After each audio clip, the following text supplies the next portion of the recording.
Hey everybody, welcome back to another episode of the Bet on Yourself podcast. And in this week's episode, I am reflecting on the conversation from last week with Christina Sass. Christina is the co-founder of Andela, which scales high-performing engineering teams by investing in Africa's most talented software developers. But before she co-founded this company, she really worked her way to the top. As I said in the interview, I think that Christina is a true embodiment of all of the qualities that we embrace here at Bet on Yourself, where she really created some opportunities for herself where other people might have just seen limitations. So she started her career at the MasterCard Foundation, and she actually created some observations that maybe would have passed someone else by. And I think this is best captured by what she called being intrapreneurial.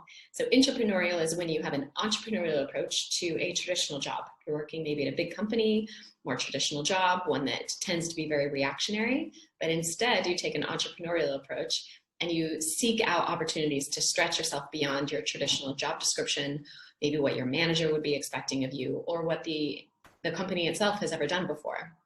And that absolutely resonated with me with my earliest years of working at Amazon for Jeff Bezos, and then my 12 years at Google. Each of those stages, I was very purposeful in trying to find opportunities to raise my hand or learn a new skill or partner with someone whose leadership style I really admired. So while she was at the MasterCard Foundation, she had the opportunity to work in Africa for 5 years. And while she was there, she really learned to trust her gut on how to identify talent, how to volunteer ideas to people very senior to herself, and how to kind of organize pieces that in a way that they become more than a sum of their parts. And then she took that experience into her next step, where she worked at the Clinton Global Initiative, and she was able to work closely with President Clinton's office to create and implement some innovative solutions to the world's most pressing challenges. And I love the story that she shared from when she was there at the Clinton Global Initiative. She proactively sent a long email with some recommendations of things she thought about how to make one of their most important events even more impactful and solve some of the problems that they were experiencing. So she wrote out a long email and took a very rare break on a Saturday to go to a football game. And while she was there, she looked at her phone and her boss says, "Right, we need you to pitch that to former President Clinton himself in 40 minutes. So she rushed back home on the train, and before she knew it, found herself on a call expressing those ideas directly to former President Clinton. Now that's something that never would have come her way, especially as a junior employee, had she not taken the initiative to just write up some ideas and suggestions to her manager, who thought it was so good that she forwarded it to her manager, and that manager forwarded it to President Clinton's office.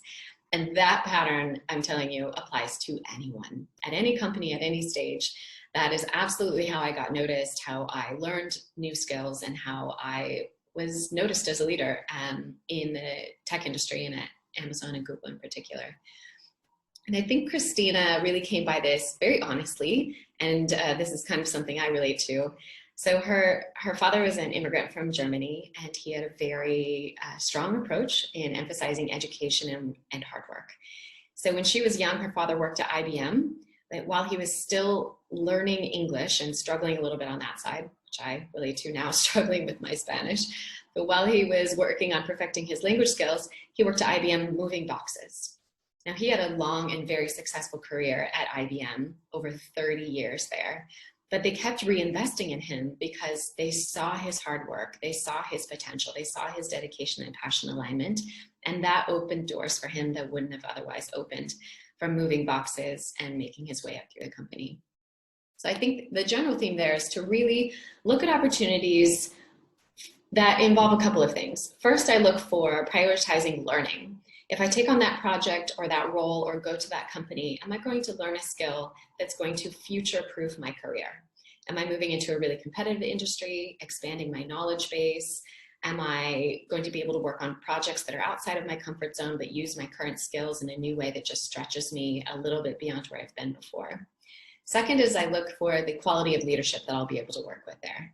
Is that team led by a leader that I want to become like? Because we all know that we become like the people we spend the most time with. So I look at the quality of people I would be exposed to, how they lead their teams, how they reinvest in their people, and the quality of talent they surround themselves with. And I also want to know am I able to grow on that team? Or is this something that very much wants to keep me in a box? If I'm not able to learn or to grow or work for a leader I respect, it is time to move on. And especially if you're in a role where it's become too comfortable and you're spending too much of your time in your comfort zone, it's also a signal that it's time to look for new challenges and raise a hand and be brave. And then as Christina progressed in her career and became a co-founder of Andela, which she is now running across many, many countries in Africa, she's creating opportunities for the next generation of leaders to be born, investing in their education, giving them opportunities to do a proof of concept. And she says the most important element that she's built there is an environment of psychological safety. She's really emphasized the importance of culture, talent, and data-driven decisions with that psychological safety where people can experiment without fear of retribution, without fear of being judged because they tried something innovative and it didn't quite work and they had to pivot until they got the result they were looking for. But if you're really purposeful in how you lead your team, you can create an environment that brings that out in your employees. My CEO clients now ask me all the time, how do I create this environment that maintains this level of grit and urgency that we had in the first year or so? And for me, this is it, being very proactive and being passion aligned, making sure that you as the leader and your employees who are following you are very passion aligned, taking time to share that origin story, to share those passions and value alignment. That's not just a statement that hangs on your wall, but it's something that informs every conversation and allows employees throughout the organization to make value-driven decisions when their leader isn't in the room. I think that's the secret sauce for those who are entering this scale-up stage. And I've really seen the impact of those CEOs who double down on that, having exponential results in return. My conversation with Christina also emphasized that we should really make an effort to support each other, especially fellow women, because we do tend to self-opt out more than our male counterparts do.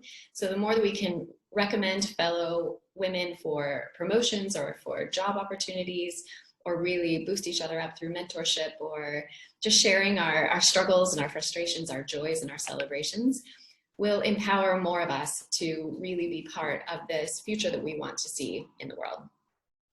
So she really says we need to look for opportunities for ourselves where we don't necessarily fit all the requirements of a job, where maybe 80% of the job is within our wheelhouse, but 20% is going to be a real stretch.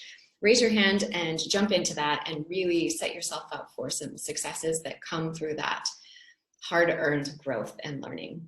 And for me, this is really how our work becomes fun. I know you've heard me say it many times, and I'll say it many times again, but I'm a firm believer that your job should give as much to you as you give to it, and that's a very high bar. So this is how you can seek that out.